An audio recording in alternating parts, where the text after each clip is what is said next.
আমি আমার যতগুলো শিক্ষক আছে, হ্যাঁ, বা মানে ম্যাক্স হয়তো বা 10% আপনার নামে নেগেটিভলি বলতে পারে, কিন্তু 90% হচ্ছে বাংলাদেশে আপনার মতো এত সুন্দর করে এই বই কেউ লিখতে পারে নাই। আপনার পরিচয়টা দেন দেখি। আমার পরিচয় হচ্ছে, আমার নাম মোহাম্মদ বাকিবিল্লাহ। আমি একটা এমপিওভুক্ত কলেজের প্রভাষক, গোপীনাথপুর আলাস শাহ আলম ডিগ্রি কলেজ এর হচ্ছে ব্যাংকিং বিষয়ের প্রভাষক। আর আমার দেশের বাড়ি হচ্ছে মেহেরপুরের গাংনীতে। মেহেরপুরের গাংনী হচ্ছে কসবা গ্রাম। জি জি। আপনি কি আমার বোনাস বই পড়েছেন? না, সত্য কথা বলতে বই আমি পড়িনি, কিন্তু আমি তো যেহেতু ইংরেজি প্রভাষকও না, আমি মূলত হচ্ছে ফিনান্স অ্যান্ড ব্যাংকিংয়ের প্রভাষক। তবে আমি আমার যতগুলো শিক্ষক আছে, হ্যাঁ, বা মানে ম্যাক্স হয়তো বা 10% আপনার নামে নেগেটিভলি বলতে পারে, কিন্তু 90% হচ্ছে বাংলাদেশে আপনার মতো এত সুন্দর করে এই বই কেউ লিখতে পারে নাই। মানে আমি ইংলিশের যারা অভিজ্ঞ তাদের কাছ থেকে আমি যতটুকু শুনেছি। ইংলিশে অভিজ্ঞ? হ্যাঁ। এইভাবে আমি যেভাবে বইটা লিখছি, এইভাবে কোনো সেন্টেন্সের বা ওয়ার্ডের অ্যানালাইসিস পেয়েছেন কিনা? না না না না, পাইনি। এটা মনে হয় আমার স্মৃতিশক্তি যদি প্রতারণা না করে, এটা শুধুমাত্র আপনি করেছেন। আমি করেছি, জি।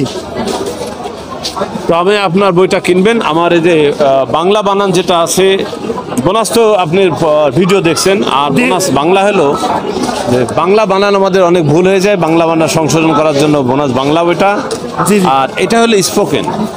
দেখেন, বাজারে বহু স্পোকেনের বই আছে, যে বইগুলির যে কোনো পাতার প্রথম থেকে নিচের দিক গেলে উপরে কি লেখা আছে ভুলে যায়।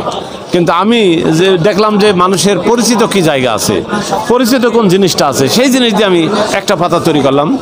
যেমন আমি বলি যে আই হ্যাভ নো টিকিট, আমার টিকিট নাই। আই হ্যাভ নো ফ্যান, আমার ফ্যান নাই। আই হ্যাভ নো বুক, আমার বই নাই। আই হ্যাভ নো মানি, আমার টাকা নাই। তারপর আরেকটা পাতা দিলাম যে it is time to go, এখন যাওয়ার সময়। ইট ইজ টাইম টু ইট, এখন খাওয়ার সময়। It is time to play, এখন খেলা করার সময়। It is time to swim, এখন সাঁতার করার সময়। It is time to sleep, এখন ঘুমানোর সময়। এই একই ভাবে তৈরি করলাম। যেমন আমি বলে যে ইউ শুড গো, আপনার যাওয়া উচিত। ইউ শুড ডু, আপনার করা উচিত।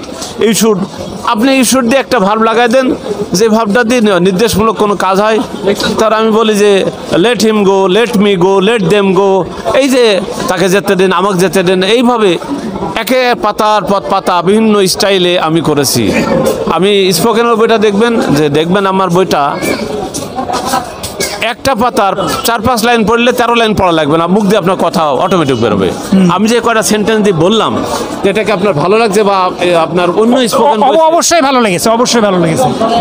আর সত্য কথা বলতে আপনার সম্পর্কে কিছু নেগেটিভই আছে। আসলে বিশেষ করে আমাদের দেশে একটা পজিটিভলি জিনিস আপনি যদি হচ্ছে মানে যদি মনে করেন এর নেগেটিভই তৈরি করতে পারেন।